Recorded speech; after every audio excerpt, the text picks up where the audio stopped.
Pengintai dari kelompok pasukan tengah yang berpartisipasi dalam pembebasan Novogrodovka di DPR berbicara tentang taktik yang membantu pasukan Rusia maju lebih jauh ke dalam pertahanan angkatan bersenjata Ukraina.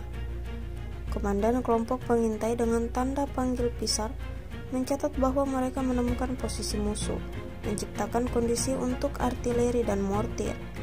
Mereka juga menetralisir titik tembak di belakang garis musuh tanpa menimbulkan korban jiwa. Seorang pengintai dengan tanda panggilan Rubaka juga mengatakan bahwa serangan mereka tidak memungkinkan musuh untuk mendapatkan pijakan, sehingga dengan cepat menggusurnya. Mereka menghancurkan gudang amunisi, personil dan peralatan militer angkatan bersenjata Ukraina. Video yang diunggah pada Rabu 16 Oktober 2024 ini menuai beragam komentar dari warganet.